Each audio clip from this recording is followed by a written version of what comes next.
आपण रोज जे जेवतो ते अन्न आपल्या ताटापर्यंत येतो कुठून? कधी विचार केलाय? हा प्रश्न दिसायला खूप सोपा आहे, पण त्याचं उत्तर आपल्याला थेट घेऊन जातं भारताच्या विशाल शेतीकडे. चला तर मग आज आपण अन्नाचा हाच मूळ स्रोत शोधूया. हो, हाच तो प्रश्न. याचं उत्तर केवळ एका शब्दात नाही, तर ते आपल्या रोजच्या जगण्याशी आणि आपल्या देशाच्या अर्थव्यवस्थेच्या कण्याशी जोडलेलं आहे. चला, या प्रश्नाच्या अगदी मुळाशी जाऊया. तर उत्तर आहे भारताच्या या विस्तीर्ण आणि सुपीक शेतांमधून. आजच्या या माहिती सत्रामध्ये आपण याच शेती प्रक्रियेवर लक्ष केंद्रित करणार आहोत, जी आपल्या सगळ्यांच्या पोषणाचा मुख्य आधार आहे. चला तर अगदी सुरुवातीपासून सुरुवात करूया. सगळ्यात आधी हे समजून घेऊ की शेती म्हणजे नक्की काय. अगदी सोप्या शब्दांत सांगायचं झालं तर शेती म्हणजे अन्नधान्य आणि फळं मिळवण्यासाठी जमीन कसणं आणि पिकांची लागवड करणं. ही एक अशी प्रक्रिया आहे जी हजारो वर्षांपासून आपल्या मानवी संस्कृतीचा एक अविभाज्य भाग बनली आहे. आता हा आकडा बघा, 60%. हा फक्त एक आकडा नाहीये. याचा अर्थ असा आहे की आपल्या देशाचा अर्ध्याहून अधिक भूभाग केवळ आपल्या सर्वांसाठी अन्न पिकवण्यासाठी वापरला जातो. विचार करा, हे किती मोठं काम आहे. बरं, शेती ही काही माणसाच्या इच्छेनुसार चालत नाही, ती पूर्णपणे निसर्गाच्या चक्रावर अवलंबून असते. आता आपण शेतीच्या याच नैसर्गिक तालाविषयी म्हणजेच वेगवेगळ्या हंगामांविषयी जाणून घेणार आहोत. आपल्या भारतात प्रामुख्याने 3 शेती हंगाम आहेत. पहिला जून ते ऑक्टोबर, जो पावसाळी खरीप हंगाम म्हणून ओळखला जातो. दुसरा ऑक्टोबर ते मार्च, हा रबी हंगाम. आणि तिसरा मार्च ते जून, हा उन्हाळी पिकांचा काळ. प्रत्येक हंगामाची स्वतःची एक वेगळी ओळख आहे. आता या 2 मुख्य हंगामांमधला सगळ्यात महत्त्वाचा फरक म्हणजे पाण्याचा स्रोत. खरीप पिकांना पाणी मिळतं थेट मान्सूनच्या पावसातून, तर रब्बी हंगामातली पिकं जगतात जमिनीत साठवलेल्या पाण्याच्या ओलाव्यावर.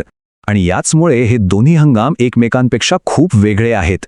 शेती कोणत्या हंगामात करायची हे तर आपण पाहिलं, पण ती नक्की केली कशी जाते?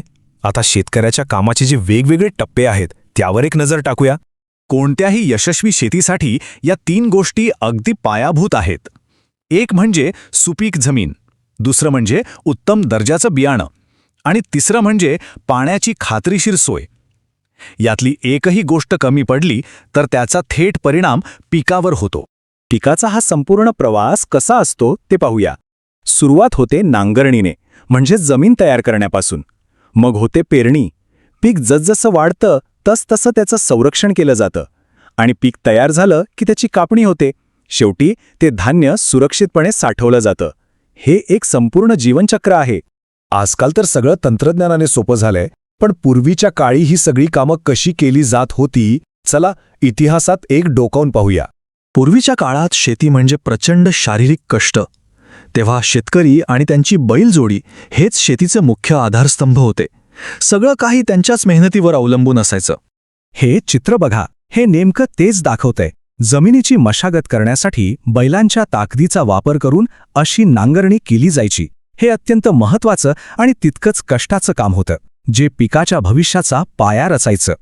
आणि पिकांना पाणी देण्यासाठी मोट नावाचं हे पारंपरिक तंत्रज्ञान वापरलं जायचं. बैलांच्याच मदतीने विहिरीतून पाणी उपसून पिकांना दिलं जायचं. ही पद्धत त्या काळातल्या शेतकऱ्यांच्या कल्पकतेचं एक उत्तम उदाहरण आहे, नाही का? अर्थात आज चित्र पूर्णपणे बदललं आहे. बैलांची जागा आता ट्रॅक्टरने घेतली आहे आणि मोटीची जागा पाण्याच्या पंपांनी.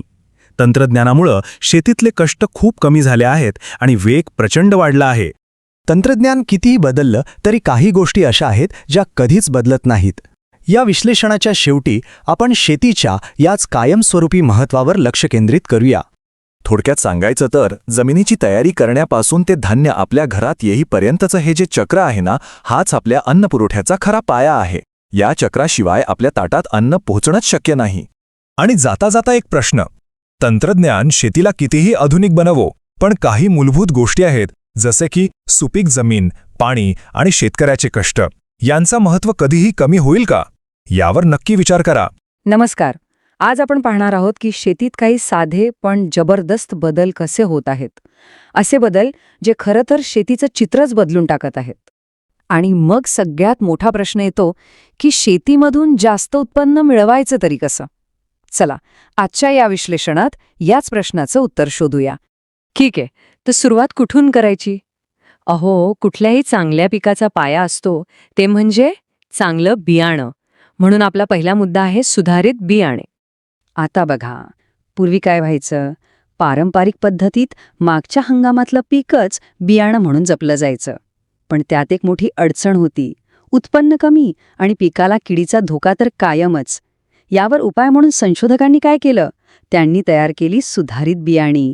ही बियाणी म्हणजे एक प्रकारे गेम चेंजरच. उत्पन्न जास्त देतात आणि कीड लागण्याची भीतीही कमी. सुधारित बियाणांनी तर शेतीत जणू क्रांतीच घडवलीये. यामुळे फक्त उत्पादनच नाही वाढत, तर पिकांची रोगप्रतिकारशक्ती पण वाढतीये. म्हणजे शेतकऱ्याचा खर्च कमी आणि फायदा जास्त. आणि सगळ्यात भारी गोष्ट काय माहितीये? काही बियाणी तर कमी पाण्यातही मस्त वाढतात. उदाहरणार्थ ज्वारी, गहू, मूग. म्हणजे पाण्याचीही बचत. बरं, आपल्याकडे आता एक दमदार बियाणं तर आलं, पण त्याला पाणी कसं द्यायचं? म्हणजे सगळ्यात प्रभावी पद्धत कोणती? याचं उत्तर आहे सिंचनाच्या आधुनिक पद्धतींमध्ये. तर आपला पुढचा भाग आहे पाण्याचा योग्य वापर. कारण बघा, फक्त चांगलं बियाणं असून भागत नाही. त्याला पाण्याची योग्य साथ मिळाली तरच सोनं पिकतं, नाही का? आपण जुन्या काळाबद्दल बोललो तर तेव्हा पाठपाणी देण्याची पद्धत होती. म्हणजे पाटातून पाणी थेट शेतात सोडायचं. पण विचार करा, यात काय व्हायचं? बरंचसं पाणी एकतर उन्हामुळे उडून जायचं किंवा गरजेपेक्षा जास्त जमिनीत मुरून वाया जायचं. म्हणजे यातला मुद्दा अगदी सरळ आहे. पारंपरिक पद्धतीत पाण्याची अक्षरशः नासाडी व्हायची. पण आता आधुनिक पद्धती आल्या आहेत, जसं की तुषार आणि ठिबक सिंचन. यांच्यामुळे पाण्याची प्रचंड बचत होते. हे तंत्रज्ञान पाण्याच्या प्रत्येक थेंबाचा हिशोब ठेवतं. या आधुनिक पद्धतींपैकी एक म्हणजे तुषार सिंचन. नावावरूनच कल्पना येते, नाही का? यात लहान किंवा मोठ्या कारंजांसारखं पिकांवर पाणी फवारलं जातं. ही पद्धत खास करून असमान किंवा वाळूसारख्या जमिनीसाठी तर वरदान आहे, जिथे पाठपाणी थांबतच नाही. आणि दुसरी पद्धत म्हणजे ठिबक सिंचन.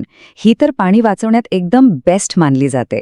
यात होतं काय की लहान छिद्र असलेल्या नळ्यांमधून थेंब थेंब पाणी थेट पिकांच्या मुळांपर्यंत पोचवलं जातं. यामुळे पाणी उडून जाण्याचा प्रश्नच येत नाही आणि प्रत्येक थेंब थेट झाडाच्याच कामी येतो.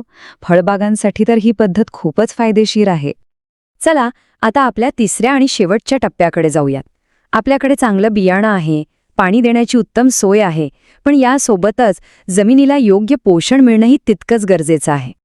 आता होतं काय की एका जमिनीत आपण वर्षानुवर्षे पीक घेत राहिलो की तिची नैसर्गिक ताकद म्हणजे सुपीकता हळूहळू कमी होते. जमिनीतील पोषक तत्व कमी झाली की त्याचा थेट परिणाम पिकावर दिसतो. ही सुपीकता परत आणण्यासाठी किंवा वाढवण्यासाठी 2 प्रकारची खतं वापरली जातात. एक म्हणजे नैसर्गिक खतं, जी वनस्पती आणि प्राण्यांच्या अवशेषांपासून बनतात आणि जमिनीची ताकद हळूहळू पण कायमची वाढवतात. आणि दुसरी आहेत रासायनिक खतं, जी कारखान्यात बनवतात आणि पिकाला एकदम झटपट वाढ देतात. नैसर्गिक खतांबद्दल बोलायचं झालं तर ही पद्धत काही आजची नाहीये. यामध्ये शेणखत, लेंडीखत किंवा तागासारखे पिकं जमिनीत गाडून तयार होणारं हिरवळीचं खत आणि कंपोस्ट खत या सगळ्याचा समावेश होतो. या खतांचा फायदा असा की जमिनीची सुपीकता हळूहळू पण खूप काळासाठी टिकून राहते. पण इथे एक गोष्ट लक्षात घ्यायला हवी, ती म्हणजे रासायनिक खतांचा अतिवापर. हो, या खतांमुळे उत्पन्न झटपट वाढतं हे खरं आहे, पण त्याचे दुष्परिणाम आता समोर येऊ लागलेत. जमिनीचा पोत खराब होतोय, जमिनीखालचं पाणी प्रदूषित होतंय आणि जमिनीतले जे चांगले जीवाणू असतात ना, तेही मरत आहेत. यामुळे जमिनीची नैसर्गिक सुपीकताच धोक्यात आली आहे. तर मग आपण 3 महत्त्वाच्या गोष्टी पाहिल्या: सुधारित बियाणे, आधुनिक सिंचन आणि खतांचा योग्य वापर. या तिन्हींचा योग्य मेळ घातला की एक चांगलं पीक घेता येतं. चला तर या सगळ्याचा एक छोटा आढावा घेऊया. उत्तम पिकासाठी फक्त 3 गोष्टी लक्षात ठेवायच्या. पहिली, सुरुवात करा चांगल्या उच्च प्रतीच्या सुधारित बियाण्यांनी. दुसरी, आधुनिक सिंचन पद्धती वापरून पाण्याचा थेंब न थेंब वाचवा. आणि तिसरी, जमिनीला योग्य खतांचा वापर करून पोषण द्या. हे सगळं पाहिल्यावर एक महत्त्वाचा प्रश्न मनात येतोच. शेतीच्या भविष्यासाठी तंत्रज्ञान आणि आपली जुनी परंपरा यांच्यात योग्य ताळमेळ कसा साधायचा, यावर विचार करणं खरंच गरजेचं आहे. नमस्कार. शेतात पीक घेणं हे किती मोठं आव्हान आहे नाही का? पण खरी गोष्ट तर त्यानंतर सुरू होते. पीक हातात आल्यावर पुढे काय होतं? चला तर आज आपण शेतापासून थेट आपल्या घरापर्यंत होणारा अन्नाचा प्रवास आणि तो टिकवून ठेवण्यामागचं विज्ञान समजून घेऊया. म्हणजे बघा, अन्न पिकवणं हे एक आव्हान आहेच, पण त्याहून मोठं आव्हान आहे ते म्हणजे कापणीनंतर ते टिकवणं. कसं करत असतील बरं हे? हाच तो महत्वाचा प्रश्न आहे, ज्याचं उत्तर आपण आजच्या या भागात शोधणार आहोत. चला मग सुरू करूया अगदी पहिल्या टप्प्यापासून. म्हणजे कापणीनंतर लगेचच पिकावर काय संकटं येतात आणि त्यापासून बचाव कसा केला जातो ते पाहूया. शेतकऱ्यांसमोर एकाच वेळी 2 मोठ्या लढाया असतात. पहिली लढाई आहे ती जमिनीच्या भविष्यासाठी. म्हणजे बघा, खतं आणि पाण्याचा अतिवापर झाला की जमिनीचा कस कमी होतो. आणि दुसरी लढाई आहे ती म्हणजे जे पीक हातात आलंय त्याला वाचवण्याची. कारण कीड आणि रोगांमुळे सगळं पीक शेतातच नष्ट होऊ शकतं. मग या संकटांवर उपाय काय? तर एक थेट उपाय म्हणजे कीटकनाशकांची फवारणी. यामुळे होतं काय की कीड आणि रोगांपासून पिकाला एक प्रकारचं संरक्षण मिळतं. इतकंच नाही, कधीकधी तर बियाणं पेरायच्या आधीच त्याला अशी औषधं लावली जातात. ठीक आहे, समजा पीक शेतातून सुरक्षितपणे बाहेर आलं, पण इथं काम संपत नाही. खरी कसोटी तर पुढे आहे. आणि तो टप्पा म्हणजे साठवणूक. चला तर हे अन्न सुरक्षित कसं ठेवलं जातं यामागचं विज्ञान समजून घेऊया. आता साठवलेल्या धान्याचे शत्रू कोण कोण आहेत? तर पहिले आहेत कीटक आणि उंदीर. पण ह्या व्यतिरिक्त एक छुपा शत्रू आहे, तो म्हणजे दमटपणा. ओलसर किंवा कोंदट जागेत धान्याला बुरशी लागते आणि मग ते सगळं धान्य खराब होतं, खाण्याच्या लायकीचं राहत नाही. मग या सगळ्या शत्रूंना दूर कसं ठेवायचं? यासाठी आधुनिक आणि आपले जुने पारंपरिक दोन्ही उपाय वापरले जातात. एका बाजूला तुम्हाला दिसतील मोठमोठी गोदामं आणि दुसऱ्या बाजूला घरात वापरला जाणारा कडुनिंबाच्या पाल्यासारखा अगदी सोपा नैसर्गिक उपाय. पद्धती वेगळ्या असल्या तरी उद्देश मात्र एकच, धान्याचं रक्षण करणं. आता एक इंटरेस्टिंग गोष्ट सांगतो. आपल्याला वाटतं की अन्न साठवणं हे फक्त आपणच करतो, पण तसं नाहीये. ही कला फक्त माणसांपुरती मर्यादित नाहीये. निसर्गाकडे पाहिलं तर आपल्याला याचे खूप भारी नमुने सापडतात. हो, खरंय, भविष्याची तरतूद करून ठेवणं हे फक्त माणसानं जमतं असं नाही.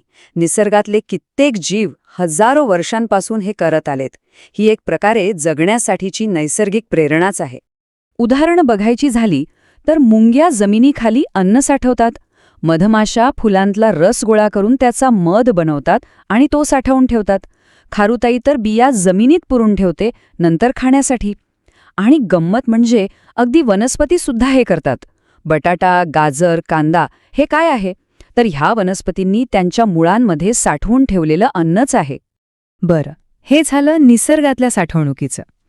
आता आपण आपल्या वैयक्तिक पातळीवरून थेट राष्ट्रीय पातळीवर जाऊया. म्हणजे एका गोदामापासून ते संपूर्ण देशाच्या अन्न सुरक्षेपर्यंतचा हा प्रवास कसा होतो आणि यामागे किती मोठी यंत्रणा काम करते ते पाहूया. या प्रवासाची सुरुवात होते शेतकऱ्याच्या शेतातून, पिकाच्या कापणीने. त्यानंतर पीक वाळवून पोत्यांमध्ये भरलं जातं. ही पोती मग जातात थेट राष्ट्रीय गोदामांमध्ये आणि तिथून सार्वजनिक वितरण प्रणालीच्या माध्यमातून ते धान्य आपल्यापर्यंत पोहोचतं. पण एक प्रश्न पडतो की देशाला इतका प्रचंड धान्याचा साठा करून ठेवायची गरज काय? याचं उत्तर अगदी सोपं पण खूप महत्वाचं आहे. ते म्हणजे देशावर जेव्हा एखादं संकट येतं तेव्हा कोणीही उपाशी राहू नये. विचार करा, पूर, दुष्काळ, मोठमोठी वादळं किंवा भूकंपासारखी नैसर्गिक संकटे येतात तेव्हा शेतीचं अतोनात नुकसान होतं. अशा कठीण काळात गोदामामध्ये साठवलेला हाच धान्याचा साठा देशासाठी एका सुरक्षा कवचासारखं काम करतो. आणि भारताच्या बाबतीत बोलायचं झालं तर ही अन्नसुरक्षा एका ऐतिहासिक घटनेमुळे शक्य झाली. एक अशी क्रांती जिने देशाचं चित्रच बदलून टाकलं. चला, भारताच्या हरित क्रांतीची ही यशोगाथा थोडक्यात पाहूया. तर ही हरित क्रांती म्हणजे नेमकं काय? हा तो काळ होता जेव्हा भारताच्या अन्नधान्य उत्पादनात अक्षरशः स्फोटक वाढ झाली. इतकी की देश केवळ स्वतःच्या गरजांसाठी स्वावलंबी झाला नाही, तर आपण अतिरिक्त धान्य बाहेरच्या देशांना विकूही लागलो. आणि ह्या इतक्या मोठ्या ऐतिहासिक यशामागे एका महान व्यक्तीचा सिंहाचा वाटा होता. त्यांचं नाव आहे डॉक्टर M.S. स्वामीनाथन. त्यांनी काय केलं तर कृषीशास्त्रज्ञ म्हणून त्यांनी गहू आणि तांदळाच्या अशा काही सुधारित जाती विकसित केल्या ज्या भरघोस उत्पन्न देत होत्या. याच संशोधनामुळे हरित क्रांती प्रत्यक्षात येऊ शकली. म्हणूनच या क्रांतीचं श्रेय डॉक्टर स्वामीनाथन यांना दिलं जातं. ठीक आहे, म्हणजे भारताने एकदा तर अन्न सुरक्षा मिळवली, पण आता पुढे काय? वाढत्या लोकसंख्येसाठी, पुढच्या अब्जावधी लोकांसाठी ही सुरक्षा टिकवून ठेवणं हे एक मोठं आव्हान आहे. त्यासाठी आपल्याला काय करावं लागेल? हा एक असा प्रश्न आहे जो आपल्याला विचार करायला भाग पाडतो, आणि याचं उत्तर कदाचित भविष्यातल्या नवीन तंत्रज्ञानात आणि आपल्या धोरणांमध्ये दडलेलं असेल. शेती हे फक्त एक काम नाही, आपल्या सगळ्यांच्या जगण्याचा आधार आहे. पण आजच्या काळातली शेती खूप बदलली आहे. तंत्रज्ञान आणि निसर्ग हे दोन्ही एकत्र येऊन शेतीचं रूप कसं पालटत आहेत? चला तर मग बघूया आजच्या आधुनिक शेतीचं भविष्य काय आहे. जरा विचार करा, आपल्या दिवसाची सुरुवात होते ती अन्नाने. मग तो एक कप चहा असो किंवा नाश्त्याची प्लेट, अन्न आपल्याला फक्त ऊर्जा देत नाही, तर ते आपलं जीवन आहे. म्हणूनच जेव्हा आपण शेतीबद्दल बोलतो तेव्हा खरं तर आपण आपल्या अस्तित्वाविषयीच बोलत असतो.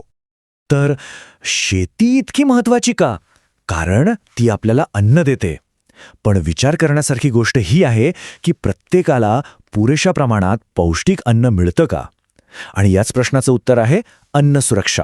चला समजून घेऊया की ही संकल्पना नेमकी आहे तरी काय. अन्न सुरक्षा म्हणजे काय? अगदी सोप्या शब्दात सांगायचं झालं तर देशातल्या प्रत्येक माणसाच्या ताटात रोज पुरेसं आणि सकस जेवण असलं पाहिजे.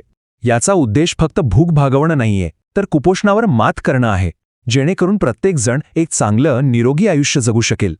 आपल्याला हे माहीत आहे का की आपल्या देशात अन्न हा प्रत्येकाचा अधिकार आहे?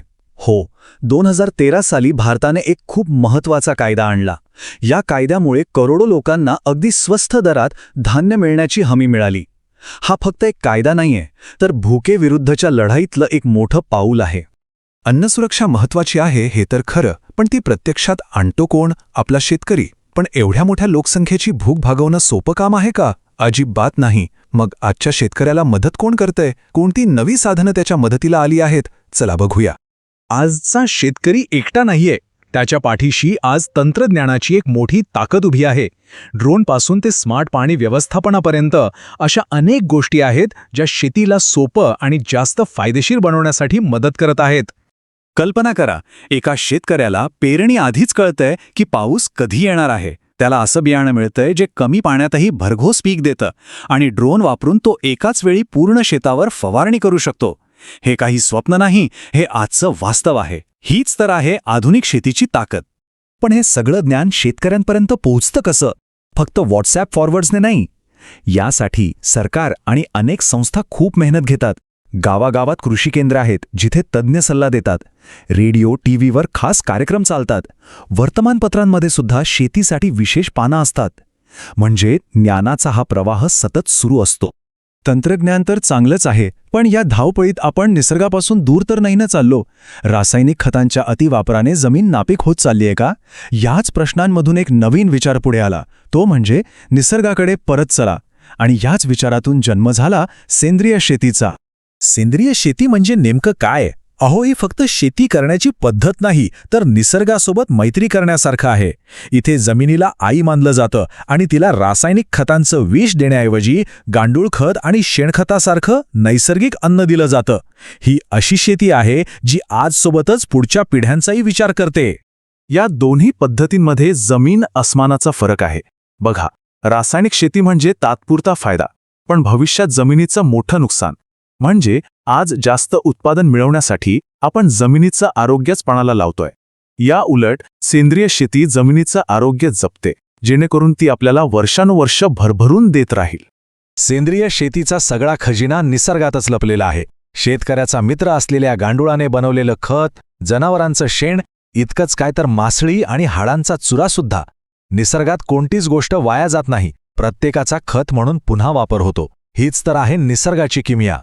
तर आपण शेतीचे दोन वेगवेगळे मार्ग बघितले, एक तंत्रज्ञानाचा आणि दुसरा निसर्गाचा. मग भविष्य कोणाचं आहे की या दोन्ही मार्गांना एकत्र आणून काहीतरी नवीन शाश्वत मार्ग शोधता येईल? चला बघूया या सगळ्यातून आपण काय शिकू शकतो. एका चांगल्या भविष्यासाठी दोन गोष्टी फार महत्त्वाच्या आहेत. पहिली म्हणजे पाणी, जे अमृतासारखं आहे. त्याचा प्रत्येक थेंब जपायला हवा. आणि दुसरी म्हणजे आपली जमीन. तिला रासायनिक पदार्थांनी आजारी न पाडता तिची नैसर्गिक पद्धतीने काळजी घ्यायला हवी. हे 2 मंत्रच आपल्याला एका सुजलाम सफलाम भविष्याकडे घेऊन जातील. शेवटी पद्धत कोणतीही असो, आधुनिक किंवा सेंद्रिय, उद्देश एकच आहे: शेतकऱ्याचं हित आणि आपल्या सगळ्यांच्या ताटात अन्न. जसे इथे म्हटले की या नवीन पद्धतींचा उद्देश शेतकऱ्यांच्या फायद्यासाठी उत्पादन वाढवणं हाच आहे. कारण जेव्हा शेतकरी आनंदी असतो तेव्हाच देश प्रगती करतो. तर हा सगळा प्रवास आपल्याला एका महत्त्वाच्या प्रश्नावर आणून थांबवतो. शेतीचं भविष्य हे तंत्रज्ञान आणि निसर्ग यांच्या मिलाफात आहे, हे तर खरं. पण ह्या प्रवासात एक नागरिक म्हणून प्रत्येकाची काही जबाबदारी आहे का? अन्न वाया न घालवण्यापासून ते स्थानिक शेतकऱ्यांकडून खरेदी करण्यापर्यंत एक चांगलं भविष्य घडवण्यासाठी प्रत्येकजण काय करू शकतो, यावर विचार करायला हवा, नाही का?